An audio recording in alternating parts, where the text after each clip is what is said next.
it going, guys? We're gonna try out the new unit Kianshir. Kianshir couldn't manage to get him, unfortunately, so I won't be able to go in depth on this unit's traits. But let's take a look at his character trial and we can translate some of his kit. Maybe also his Astral gear as well. Okay, talking about if you have 20 liberation stacks and you can summon one of these soldiers. I think you can summon up to 2. Just take a look at this guy. So yeah, he's starting the battle of 5 stars. This guy's probably 5 stars with 20 liberation stacks. That's a lot. Some nice damage increase buffs here. Also attack up 3. Interesting. And then he has a leadership aura for the discipline faction. He's not got the greatest speed. 153 is average speed. And interesting that his attack and his magical attack is the same value. Quite a high defense as well. Okay, so let's take a look at his traits. We'll start off here. So he has the additional skill called Conquest Edict. When allies of the element faction summon, the summoned creature gains 2 stacks of liberation. When Operation Kianshir begins, all Imperial mortals within 1 tile of it will be teleported to his side. When Operation Kianshir ends, rough translation, at the start of the battle, 20 stacks of liberation. Okay, we've seen that. At the start of your turn, summon one of these soldiers, Red Husk soldiers nearby. This can be triggered a maximum of once every 2 turns. When summoning the soldier, copy the designated buff to the target and grants them 15 stacks of war weapon for 3 turns. Reduces the speed of yourself and the Immortal Army soldier on the field by 50 points. Increase attack and defense attributes by 15% and gains attack up 3, damage up 2. So the attack up 3 is probably coming because he's 5 stars. I was wondering why it was so high, but it might be because of that. When Imperial Immortal Army is attacked, Kianshir recovers 1 energy, 4 stacks of liberation, triggering a maximum of 2 times per turn. And then the Edict of Conquest, additional skill, support instant summon 1 soldier to an open tile. The immortal soldier inherits 100% of his base attack, 5% of his base defense, and base health can be used up to 2 times per turn. Passive ability. When using the skill, the user receives 1 stack of military shortage for 1 turn. Maybe that is going to be his fatigue, so he won't be able to summon another soldier every single turn. The Imperial Immortal Army has an additional trait. After the Imperial Immortal Army is defeated by the enemy, Kianshir suffers an additional 1 stack of military shortage lasting for 1 turn. Or maybe the military shortage is referring to the energy cost it requires to summon them, because they did say that in the demo video. It's going to cost more energy to summon one of these guys if one of them die. So I don't think that's a fatigue. And for his reaction, when attacked by an enemy, if there are no allied Imperial Immortal allies, one of his soldiers within 2 tiles of himself, damage taken is reduced by 50%. If there are, area damage taken is reduced by 80%. Cooldown is 1 turn after triggering any effect. That's interesting. So he doesn't want his soldiers next to him. If they away from him, then he takes 50% less damage. But if they are next to him, then he'll reduce AoE damage by 80%. Wow, you can imagine how good this could be for him against bosses. At least if the translation is telling us the right thing here. We've got this skill of his, Order of Aid, 3 turn cooldown support. It's got the following things here. So break from the shackles tag grants all allies, non-summoned characters within 6 tiles of the user. So physical defense 2, magic defense 2, attack 2, crit hit 3. And 12 stacks of shatter the shackles on enemies within the area. Grants the user damage reduction 2, deflection, and all effects lasting 2 turns. These deflection is very good, but that's only going to be for him, and the damage reduction 2. But the above buffs, I think that's going to be for the allies. And he's applying debuffs with the same skill, shatter the shackles on the enemy. So that means that they're going to take more, they're going to be more vulnerable, the enemies. And then it powers up the skill if you have a certain amount of liberation stacks. So if you have 10 stacks, then you can grant the nearest friendly unit damage reduction 2 as well, and deflection. So that's how he can actually give it to his allies as well. If he's got liberation stacks, the skill is going to power up. And summon 1 Imperial Immortal around your ally and grant the Imperial Immortal comprehensive protection. If there's no friendly target, summon one around yourself. Pretty cool. And he's already got lots of stacks. So this full protection is provide protection and defense to all friendly units within 4 squares of yourself. Okay, there's more here. Also, if you have 20 stacks of liberation, the effect changes to summoning the 2 nearest allied units within range, granting them the corresponding effects. Okay, so it gives you all the above effects, and it's going to summon 2 of these units now next to your allies. And if there's no allies next to you, it's going to summon the soldiers next to yourself. There's a lot going on in this skill. Very powerful skill, very powerful buffing skill and debuffing skill. It's also a summoning skill as well. And then we have a look at his leadership aura here. Leadership aura. Allies within the arrayed formation. Is that discipline? On the field, gain 10% attack, 20% defense. All summoned allies gain 20% increase in damage. If they have liberation, their critical hit rate is increased by 20%. The critical damage is increased by 10%. Okay, so that's some of the skills that they've shown us. Also, basic attack recovers 1 energy. It's got nice range, so you can replenish energy there. Let's take a look at how all this fits in together on this mission. So here we have access to the support skill. Yeah, so it's a support / debuffing skill. And we can do this to all the enemies. And then they summon the 2 soldiers. Because he has 30 stacks of liberation, he's met the requirements to summon 2 soldiers with that skill. Looks like they take assisting cover there. Okay, so we've seen this scene in the demo video as well. We have access to this skill. I think it's flashing because he has enough liberation stacks. He's got 20 stacks of liberation. So that shows that the skill is basically like released. So release the break the shackles. So the skill's kind of released. That's why it's shining or powered up. I just want to take a look at these soldiers of his. They got a couple of buffs going on here.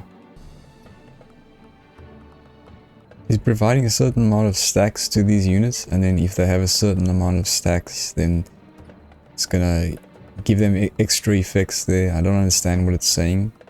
It's liberation, damage up 2, attack up 2. The leadership aura helps he summon units as well as the extra damage that he's giving to summoned units. 20% extra damage to summoned units. Crit rate increased by 20%. Yeah, that's crit rate, and then crit damage is increased by 10%. So these are the guys, and then we have their basic attack that they've got. They have a passive as well. Let's actually translate some of this. Okay, so those buffs on the unit that we saw earlier, I've translated those. So okay, so this is out of focus. So these soldiers are actually getting out of focus, which means they won't be the focus of the enemy. The enemies are not going to target them. They're going to target other units, which is interesting. Weapons of war. This is the stacks he's giving to these units. I was wondering what this was in the trait, but yeah, they explain it. It's a buff. Each stack increases attack by 1% of his Kianshir's attack value. 10 stacks. When at 10 stacks, for every 2 stacks of shackles the target has, that's a debuff the enemies may have. This user's attack is increased by additional 1% of Kianshir's attack value. The effect can be stacked up to 25 times. These guys can dish out some crazy damage on enemies that have that Shatter the Shackles debuff on them. They've also got their own liberation stack. Yeah, and so the trait of these guys, they've got unfocused, toughness, assisting. Yeah, they do have assisting cover. Shortage of soldiers. Each stack increases the energy cost. Yeah. Of the skill, of his additional skill by 1 energy point up to a maximum of 4 stacks. So these guys going down means it's going to cost more to summon them. It will not take initiative. I think that means these units cannot be controlled manually. They have out of focus and they have toughness, can be passed through, so they're not going to penalize your movement. You can move right through them and will automatically leave the field after 2 rounds. Not a fan of this. Really not a fan of this. It's just like a comm-based soldiers, they just disappear. It really makes you feel like you have so little control, and it's a lot of Yeah, it's just, I would prefer if they just gave us a physical unit, just even if it's just one of these soldiers, because these guys are really awesome. The Dread Husk, so this Dread Husk guy, really cool unit. I wish they gave us more reasons to play with a non-legendary unit. I'd love to just have this guy and you can play with him. He's actually got access to cool attacks like counter attack Storm, where he's attacking from longer range, multiple counter attacks, higher counter attack damage. But yeah, we're just gonna get a shadow of this version, and then also provide support defense to all. That's gonna be assisting cover to all friendly units, so not just to him. I think Akombe's ones only protect Akombe, but these guys protect all your allies. After being defeated by the enemy, Kianshir suffers 1 stack of military shortage. So if these guys die, it costs more to summon them. Then his other skill over here is just a passive. When defeated or leaves the field, deals 60% physical area damage to all enemies within 2 squares. That's not bad. That's better than Akombe soldiers who just leave the battlefield. At least they're leaving with some AoE damage before they disappear. Before attacking applies physical defense down 1 and 2 stacks of Shatter the Shackles. That's cool that this Shatter the Shackles debuff is applied before they attack, because then we saw how much more damage they're doing. I think it's 1% of Kianshir's attack is going to increase their damage that they do to enemies who have Shatter the Shackles stacks.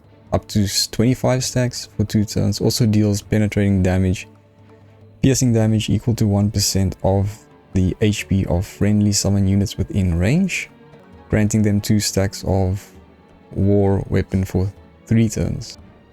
Ah, okay. If there are no enemies within range, Kianshir gains 4 stacks of liberation. When Kianshir is defeated, the skill is immediately triggered and then leaving the field. Okay, so if he dies, they're also going to exit the field with him. Also then we have this basic attack. Normal attack follows Kianshir's orders and will not attack on its own initiative. Okay. Okay, so that's the Shadow Dread Husk.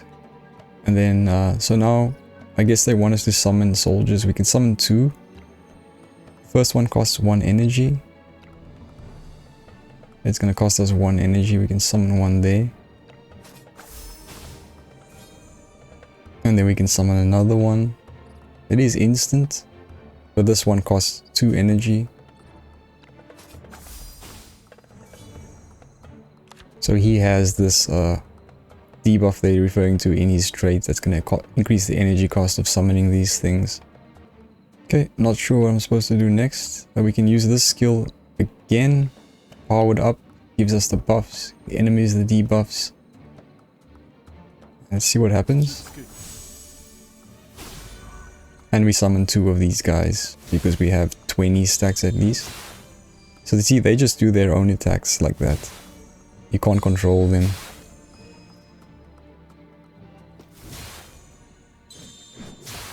Pretty cool.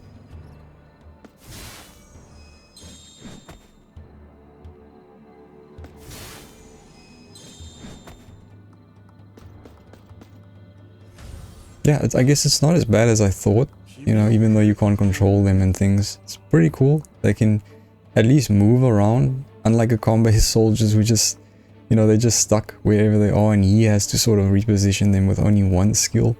These guys can slide all over the place and do nice AoE damage, and they're applying like penalties on the enemies and things.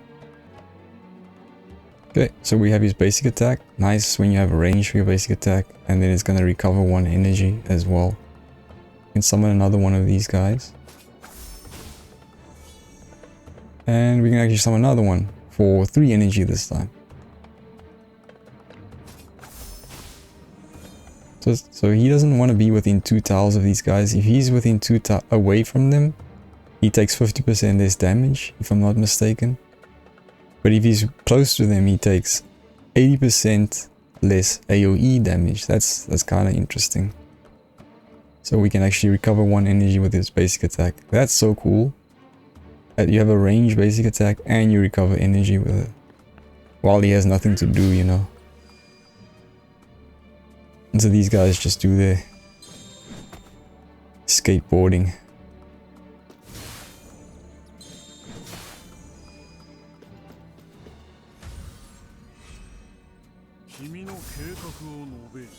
Okay, he's summoned one automatically there. So that can only be done once every 2 turns. That's why he summoned one now, even at 5 stars. But, you know, he does have this additional skill where he can still summon soldiers. But 5 stars, you know, we could easily have had like a couple of these, 3 of these, and then if we use this skill as well, we got even more. We got 2 extra soldiers. So that's like, you know, 5 soldiers. You could probably get more if he has more energy. It's not bad. He is not bad actually. He's better than what I thought he was when I looked at his demo video. The debuffs he's applying on enemies with that skill is kind of crazy. The buffs he's giving his allies also can't be overlooking.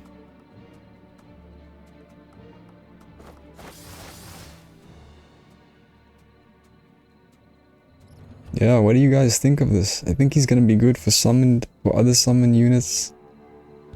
I'm just thinking of Yagena's Crystal now. That thing will be more tankier with this guy, deal more damage, more crit damage. That's like a permanent unit though. You know, that thing doesn't disappear. That's an actual unit you have, physical unit. So he's gonna be good with it still goes on. We have another skill here. He's gonna be good with Yagena. What other strong summoning units do we have? We do have Flavia as well, and any future summon units that we get could also benefit from this guy. We've got 2 more skills we'll take a look at here. So let's take a look at this skill. Imperial Death Soldier. Passive enables Imperial Immortal Army to take active actions. Increases movement by 3 squares and grants the skill Desperate Charge. Desperate Charge causes Imperial Immortals to be defeated or eliminated. For every 3 defeated, Kianshir starts the action with 1 stack of military shortage for 1 turn and gains 4 stacks of liberation. What can you control the units with this skill? Charge to death. Piercing damage, single target attack performs charge, dealing piercing damage equal to 1% of the target's HP to both the user and the target, and collide with the target, applying 8 stacks of Shatter the Shackles for 2 turns. Then triggers Immortal War Remains and subsequently leaves the field. The other skill over here, Immortal Iron-Blooded Pioneer. Physical attack, liberate the shackles, break the shackles skill, single target attack, 100% damage, applies 24 stacks of Shatter the Shackles. Physical defense down 2, magic defense down 2 for 2 turns, summons 1 of these soldiers next to the target, grants 10 stacks of war weapon to all friendly summon units with liberate.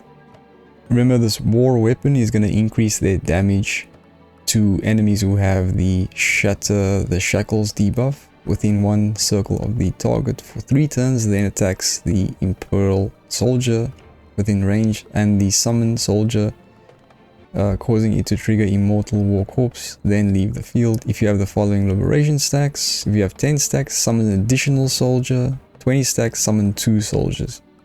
Similar beneficial effects with this skill, you get 1 soldier or 2 soldiers. This is more of an offensive skill, I think, than the other support skill we looked at. Okay, there's a lot going on here. So let's check this one out. Yeah, you can use this on the enemies. It's not like the other one where you can use it on enemies and allies. This is just debuffing the enemies and summoning extra soldiers. A lot of Shatter the Shackles. 24 stacks of Shatter the Shackles on these enemies. Currently have no debuffs on them. So this is his signature skill then. The nice animations. And then he summoned... Why 3 soldiers? Not sure why it's 3 soldiers. So this one forcibly is triggering a lot of things there. It forcibly makes those soldiers die or disappear. And when they disappear, then they're going to do lots of attacks. Wow, okay. He's a lot more impressive than I thought. And then for his Astral gear, so how is this going to affect all of his trait and things? After releasing or triggering a skill that includes a summon character, the user gains increase in his maximum range by 1 until the end of his turn, with a 2-turn cooldown before their summon character is attacked. that summon character's damage is increased by 20%, lasting until the start of their next turn. Okay, not bad. Also it's not too good. You don't want it to be too good, then you sort of have to get it. But the maximum range, not sure how that's gonna benefit him. It could help him a lot, maybe, with repositioning those soldiers or positioning them in the correct positions. Is that maximum range going to affect those support skills? And then I'm not sure about the second effect there, but yeah, not bad for him, I guess. It's very specific for summoners only, so maybe Yagena could use this thing. I don't think Yagena's Astral can help him. After teleporting your own summon character, you and the target gain level 2 buff, Perfect Craft 4, which increases attack 20%, reduces damage by 15%. Don't think he's teleporting his soldiers, so this might not work on him. But that was Kianshir, and again another cool unit coming from the element patch. We're just gonna be having trouble deciding what to pull for and what not to pull for. Anyway guys, see you in the next one. Take it easy, stay cool.